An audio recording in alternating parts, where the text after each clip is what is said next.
After Ryota missed his last train due to working late at night, he decided to take a nap. But his peaceful sleep was suddenly interrupted by a loud noise, which he initially mistook for a video game. Reluctant to wake up from his sleep, Ryota found himself face to face with a little girl named Emily, who looked at him with a puzzled expression, questioning his humanity. Ryota, however, was more interested in getting back to sleep than understanding the situation. But Emily couldn't help but wonder about his identity. She had just defeated a slime in the game they were in, and to her surprise, the slime had dropped Ryota as a reward. It was the first time she had received such a strange reward. In their world, where everything was obtained by killing monsters, she assumed that a human being wouldn't be dropped for her. It was more likely to be a large piece of meat. To satisfy her curiosity, she contemplated cutting Ryota to find out what he really was. It was at this moment that Ryota realized pretending to be asleep would only lead to him being treated like a piece of meat. He opened his eyes and asked Emily what she was doing. Startled, she stepped back and interrogated him about his existence. The environment felt like a video game to Ryota, but he couldn't recall playing a game before falling asleep. Confused, he sought answers from the girl, questioning how he ended up there. She explained that Ryota had been dropped by the slime. Confused, he asked her to elaborate. Assuming he was joking, she initially dismissed his lack of understanding. However, as she realized he genuinely didn't comprehend the game's mechanics, she patiently explained that they were in Telyalu level 1. In this game, they received rewards by defeating slimes. In level 1, slimes dropped bean sprouts, which she had expected. But instead, the slime had dropped Ryota, leaving her puzzled. Intrigued, Ryota asked if slimes only dropped bean sprouts. Emily clarified that everything in their world was dropped by monsters, and killing slimes was her sole means of acquiring items. However, she was uncertain whether slime could drop a human, as she had never encountered a situation like this before. Since Ryota was still struggling to grasp the concept, she demonstrated by summoning a slime before them. Initially, she prepared to attack the slime, but it retaliated and inflicted damage on her, reducing her HP. Concerned for her well-being, Ryota wanted to help, but she assured him that she would be fine. Eventually, she successfully defeated the slime with her trusty hammer, causing it to vanish. However, only a few bean sprouts dropped. Ryota began to understand how the game worked and asked if they were still in Japan. Puzzled, the girl asked about Japan, revealing her lack of awareness about his world. They kept going, but Ryota grew bored of the repetitive hallway they walked through. Curious about progressing to another stage, Ryota suggested they move forward. The girl explained that she was stuck in Tallulah level 1 due to her low level and insufficient stats, preventing her from advancing. Wondering how she determined her drop level and stats, Ryota followed her to a nearby board.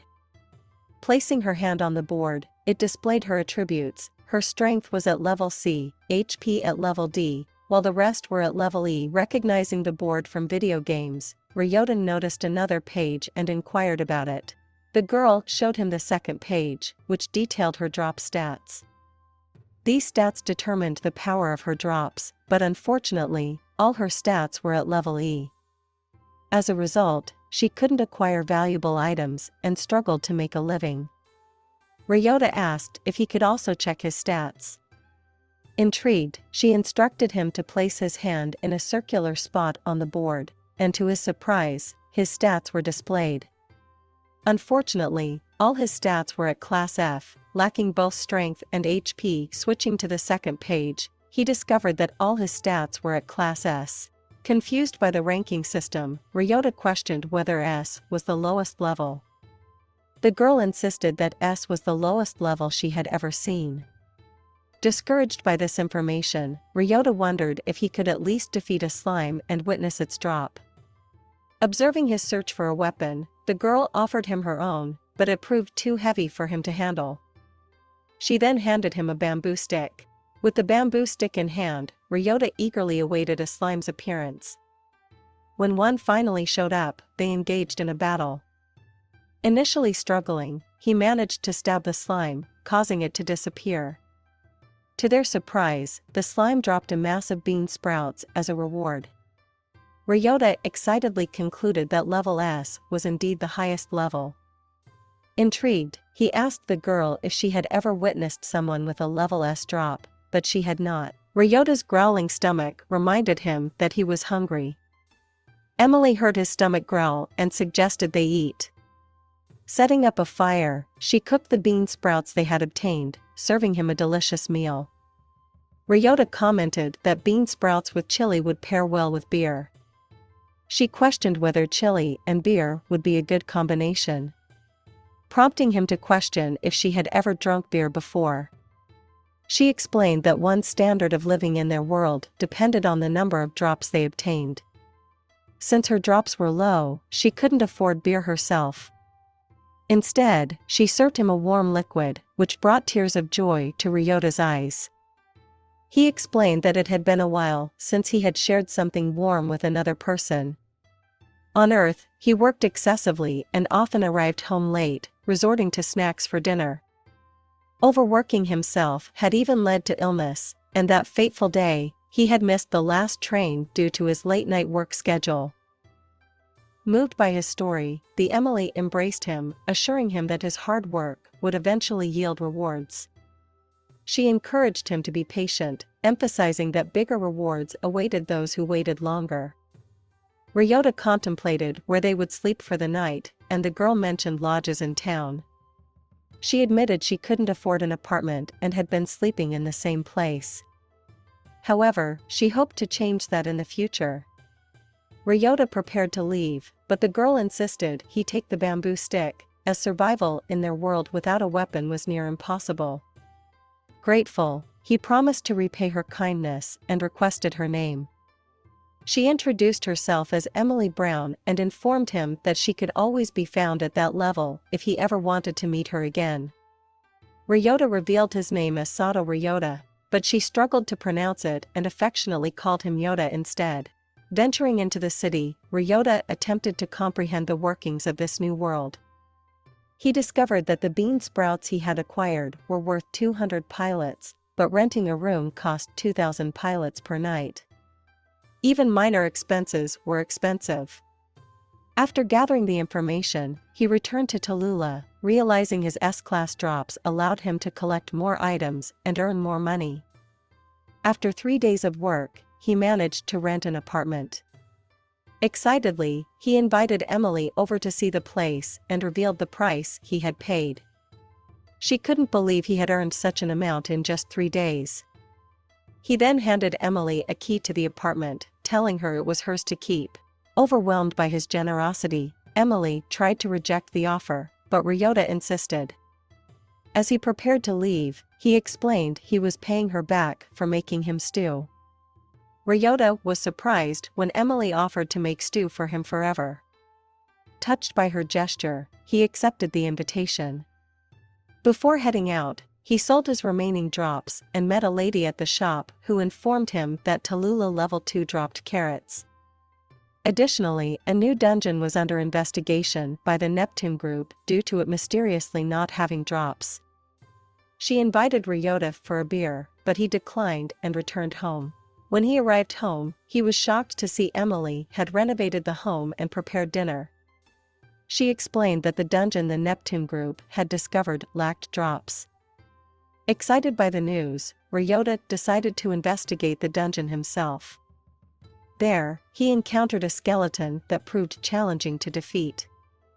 Fortunately, a falling wall crushed the skeleton. He then began to stab it with the bamboo stick until it died. Surprisingly, the skeleton dropped a seed. As Ryota held the seed, he heard a voice informing him that his HP had increased by 1. His HP continued to increase as he acquired more seeds. Eager to share his progress, Ryota returned and showed Emily his improved stats. She confirmed his growing HP and joined him on future trips to the dungeon. However, when she attempted to touch the seed, her hand slipped through it. After careful consideration, Ryota realized that the dungeon was reserved for those with S-class levels, enabling them to interact with the seeds. Ryota decided to move to Tallulah level 2. In level 2, Ryota faced a sleepy slime that struck him without causing any pain to him, due to his high HP. He managed to defeat the slime, which dropped a large carrot. After defeating the slime, he encountered other level 2 workers who mocked him for his low level. To his surprise, he also noticed a lady with rabbit ears behind him, who hit his head and expressed her hate for low-level players before leaving. Returning home that night, Ryota proudly presented Emily with the carrots he had acquired. He revealed that he had sold them for 8,000 pilots that day, leaving her delighted by his earnings. As Emily went to cook the remaining carrots, they heard a knock at the door. Curious, Ryota went to answer it. To his surprise, it was women from the dungeon with rabbit ears standing there. Once again, she hit his head and confessed her love for him. Ryota was shocked by this unexpected confession. Curious about why Ryota didn't take any damage, she questions him. Ryota speculates that his high rank S health points may be the reason. He asks her why she came there, and she reveals a carrot she obtained from the dungeon, claiming it came from literal heaven. Ryota recalls that he and Emily dropped a carrot when they returned from the dungeon, which turns out to be the carrot the rabbit girl stole. It becomes evident that the rabbit girl craves more of Ryota's amazing carrots. She notices Emily holding carrots in her arms and sees more on the table, expressing her love for carrots and drooling. Emily kindly invites the rabbit girl to eat with them, knowing her fondness for carrots. Unable to resist the offer, the rabbit girl happily joins them. Emily plans to cook the carrots into noodles, which makes the rabbit girl even more excited. They finally sit down to eat, but before they start, Ryota can't help but ask if the rabbit girl's ears are real. Ignoring the question, she dives into the food, exclaiming that Emily must be a cooking goddess since the dish is incredibly delicious. Ryota also praises Emily's cooking, and she mentions that there's enough food for seconds once they finish their meal. After satisfying their hunger, the rabbit girl gets up, ready to leave. Emily suggests that she can visit them anytime, confusing Ryota even more, especially since the rabbit girl didn't even reveal her name. On the other hand, Emily simply thanks Ryota. Before moving there, she had always been alone, but now she can enjoy happy moments with others. Ryota reflects on his previous life, realizing he was in a similar situation. He used to eat alone at home due to the lack of family. Emily proposes that from now on, they should have all their meals together, and Ryota agrees. Ryota decides to return to the dungeon to upgrade his health points to S rank. He ventures into the second level to become stronger in this world. Instead of skeletons, this level is filled with zombies. He tries to defeat a zombie by stabbing it with his bamboo spear, but it breaks. However, he's surprised that the zombie's punches don't hurt him due to his high health point rank. He engages in a boxing match with the zombie and kicks it against the wall, defeating it easily and obtaining another seed as a drop. After catching his breath, Ryota examines the seed, curious about which stat it will upgrade. As usual, the seed disappears, but it increases Ryota's strength. He's content with the upgrade until he hears a noise. It's the rabbit girl, Eve, who has been stalking him again. She asks about the dropped seed, which surprises Ryota because everyone believes this dungeon doesn't drop anything. He knows he's the only one who gets drops due to his S-rank drop rate, but he doesn't want to reveal his secret. Eve stares at him intently, but she suddenly changes the topic and asks if he has any carrots. Ryota realizes that she only cares about carrots. Eve becomes scared when she learns that there are no carrots in this dungeon. She wants to go to the Tallulah dungeon to get her carrots, and she makes Ryota promise to take her there later. Overjoyed, she disappears, and Ryota realizes that she's easy to handle. All he has to do is give her his carrots. Ryota manages to upgrade his strength from F rank to D rank in the second level of the Nihonium dungeon. He even defeats slimes with his fists and acquires more carrots than usual. Returning to the trading center, Ryota encounters Eve waiting for him. He approaches her and gives her a carrot, which surprises everyone around them since nobody dares to get close to her, knowing that she'll harm anyone who offers low-quality carrots. Little do they know that Ryota possesses an S-rank carrot. He's amazed as Eve immediately starts eating it, and Urza asks if he knows the rabbit girl. Ryota explains that he doesn't, he simply gave her some carrots, and now she likes him. This shocks everyone, including Eve herself. Eve reveals her name to be Eve and introduces herself as a strong adventurer with a killer move called the Excalibur, a karate chop that can even cut a boulder in half. Urza adds that Eve is a carrot gourmet, and her catchphrase "dead or carrot" comes from her history of punishing those who give her low-ranked carrots. However, since Ryota's S-ranked carrot impressed her, every carrot he drops will be considered high quality and sold for a higher price. Previously, he earned 8,000 pilos per carrot, but now he gets 15,000. With an average of 30 carrots dropped per day, Ryota realizes he can earn approximately 4,450,000 pilos per month. Ryota attempts to thank Eve for approving his carrot, but she's already on her knees, begging for more carrots instead. Ryota promises to get her more carrots the next day, and Eve leaves, seemingly satisfied. The following day, Ryota and Emily collect a bag full of carrots from the dungeon. Ryota informs Emily that he'll take a quick look around the dungeon while she waits. Inside, he witnesses two adventurers fighting a slime. It's evident that they are exhausted and barely able to stand, but their leader urges them to continue without rest, claiming it will make them stronger. The adventurers' leader appears to be brainwashing them, telling stories of his youth and how he spent weeks inside the dungeon without resting to become strong. It reminds Ryota of his previous life, where his boss would give them impossible tasks, claiming it was for their own good, but they were actually being exploited. Emily notices Ryota's concern and tells him to take a break and have lunch. As they enjoy their meal, they suddenly hear footsteps. It's Eve, running towards them, eager to devour Emily's lunch. They all share the food and relax for a while until the exploitative leader shows up, calling Ryota's group a bunch of slackers. He warns the newbies not to become like them, further deepening their brainwashing. Claiming that lazy adventurers like Ryota will only get low-quality drops, he tries to provoke them. Eve responds by slicing a carrot in half and throwing it into the newbies' mouths. Amazed by the taste, they disregard the leader's words. The leader attempts to confront Eve, but she effortlessly grabs his hand, overpowering him. He retreats with his pets, leaving Eve to rejoin Ryota and Emily, continuing to enjoy her carrot. Ryota expresses his gratitude to Eve for her help, but she karate chops him again, demanding carrots every day. Ryota and Emily return to the commercial center to sell their carrots.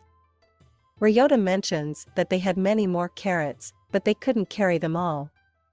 Urza suggests using a magic cart, which can hold more items, thus improving efficiency. Ryota decides to buy one and asks about the whereabouts of the little girl's parents.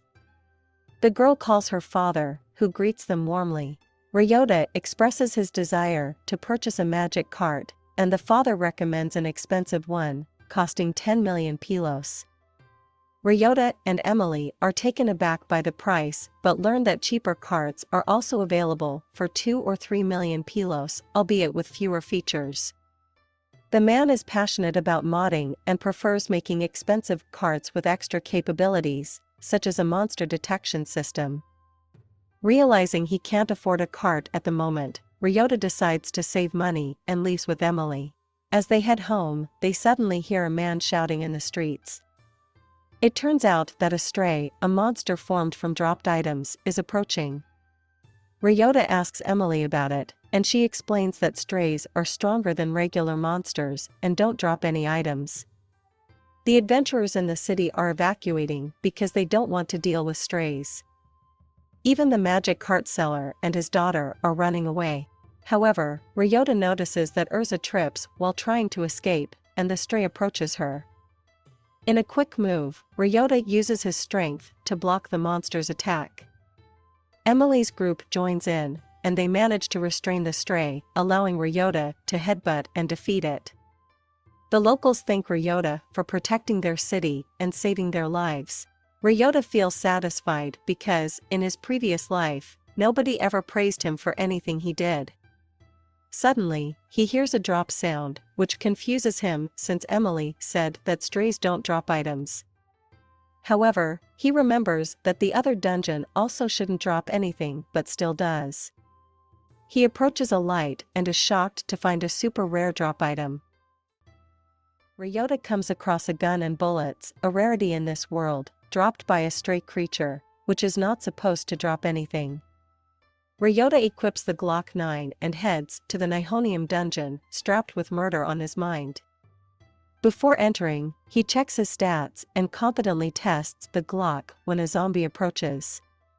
He fires the gun, taking a chunk from the zombie's shoulder with his first shot.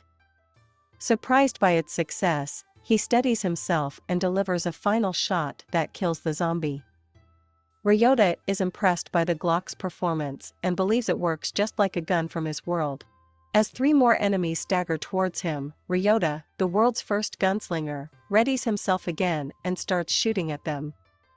While he misses a few shots, his accuracy is enough to take them down before they get too close.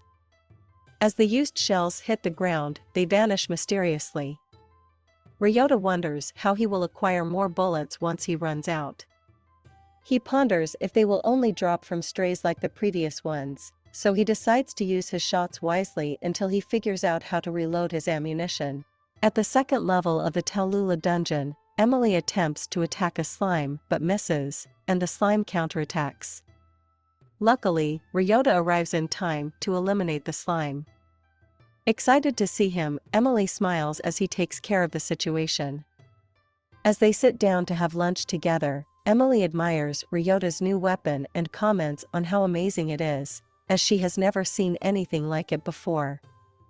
Ryota informs her that his strength has now reached a B rank, thanks to his new weapon. With this increase in power, he suggests they explore the next stage of the Tallulah dungeon. Ryota notices that their carrot offerings haven't attracted Eve to join them for lunch, assuming she must be busy. Emily suggests saving the carrots for her in case she shows up later.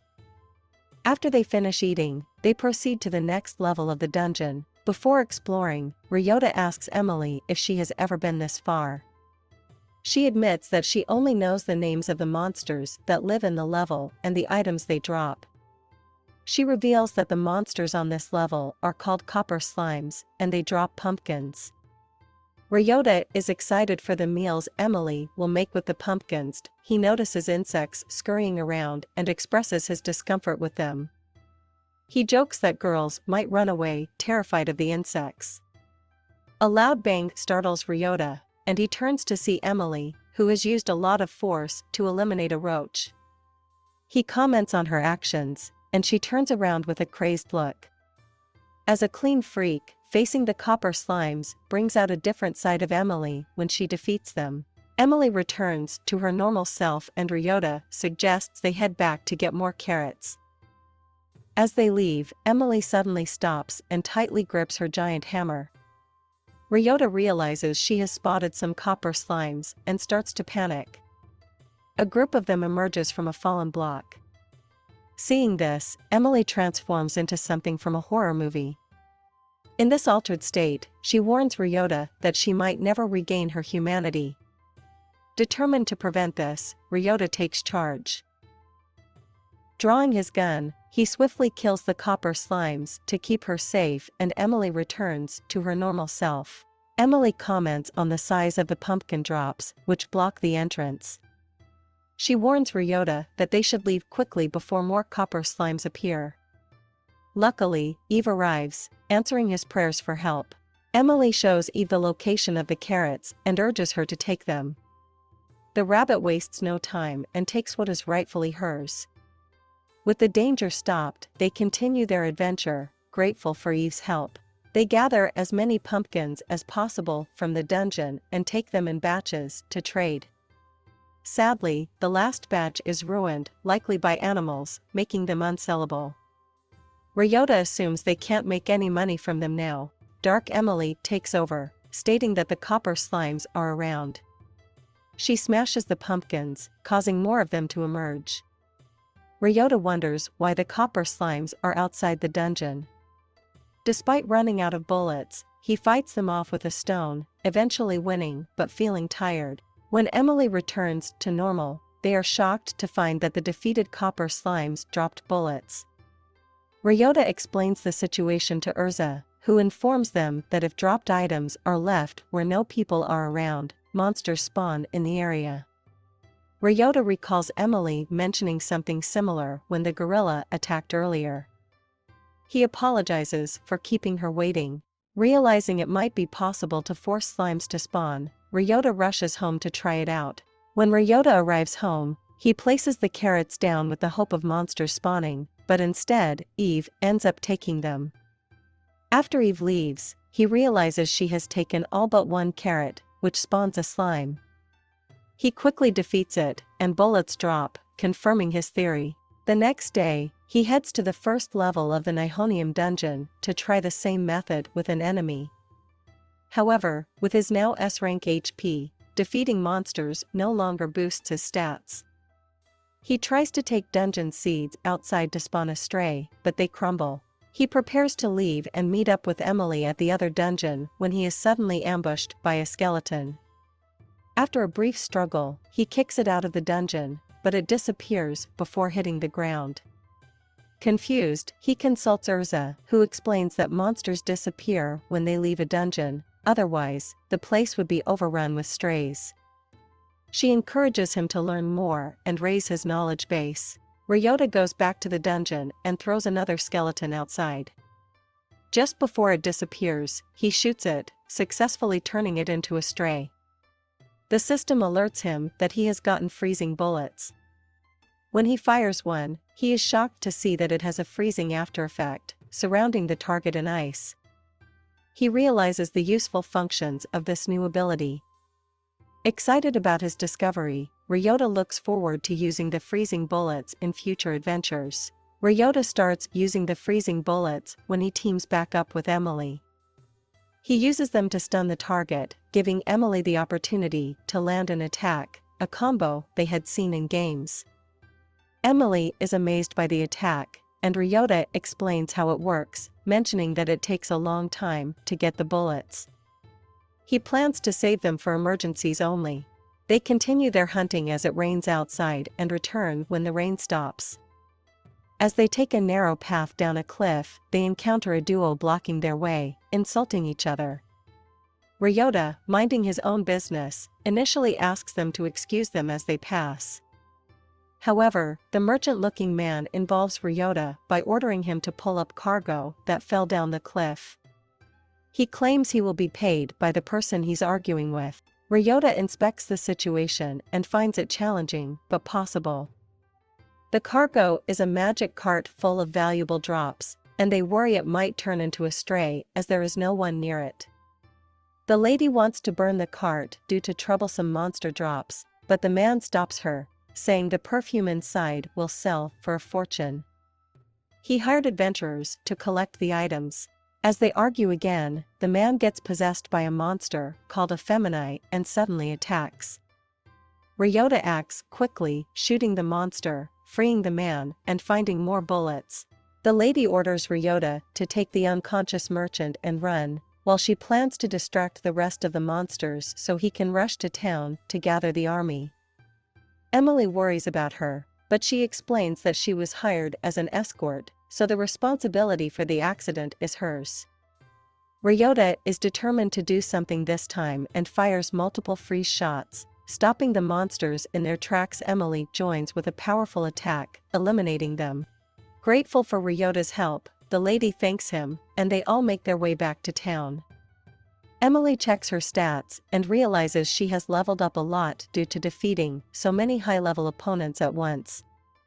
She credits Ryota for the victory, and the episode comes to an end. Over the next few days, Ryota decided to explore the 4th level of the Talula dungeon. There, they encountered a rare slime monster.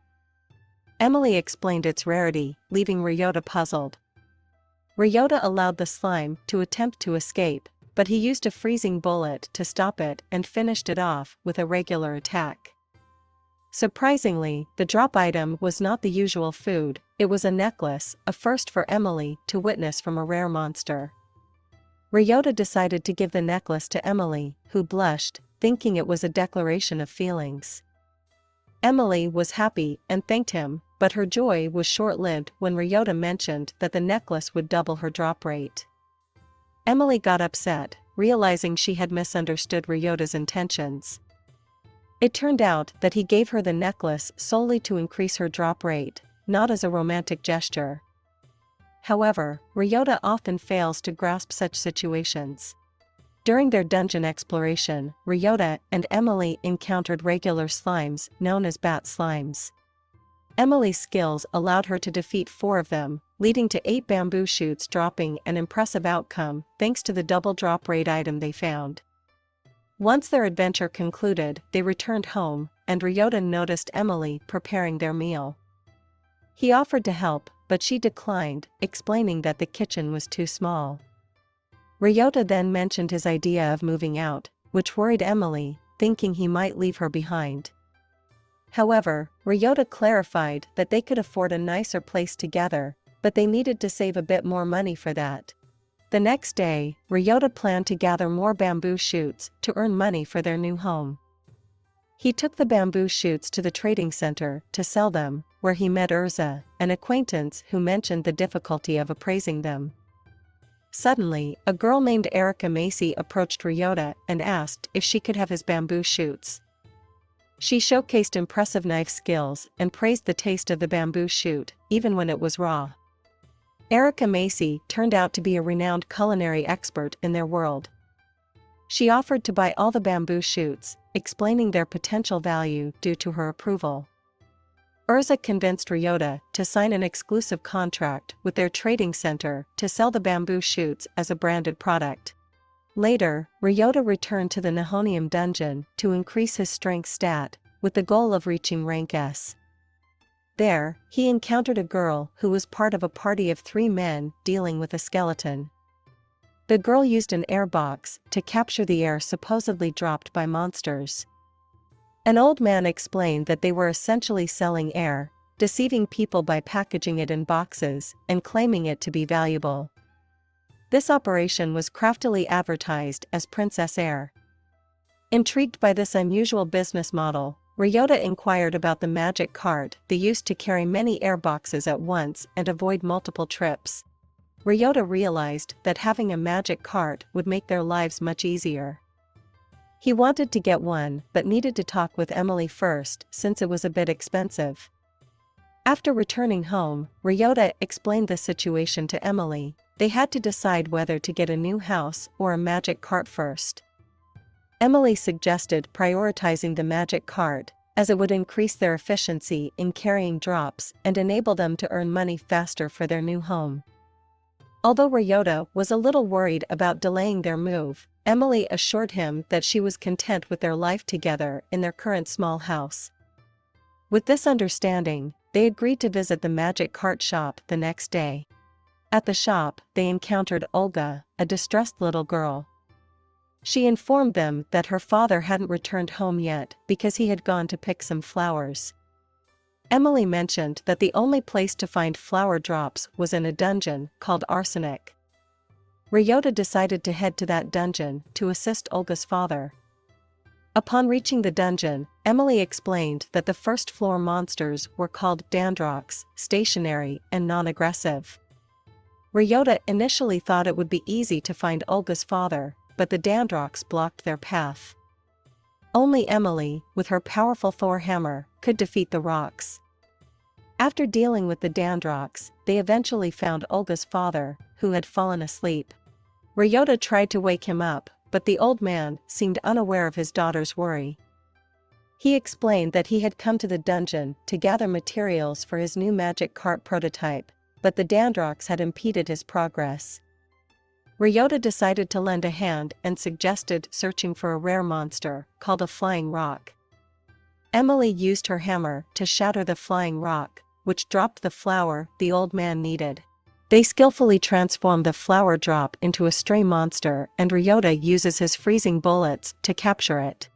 They later return to the dwarf's workshop, where he skillfully transformed the flower drop into a magic cart. Grateful for Ryota's assistance, the dwarf generously gifted them the magic cart prototype. The following day, they filled the cart with drops from the dungeon, gathering twice the usual amount of bamboo shoots. Ryota planned to sell the drops to Urza at the trading center, while Emily headed home to prepare dinner.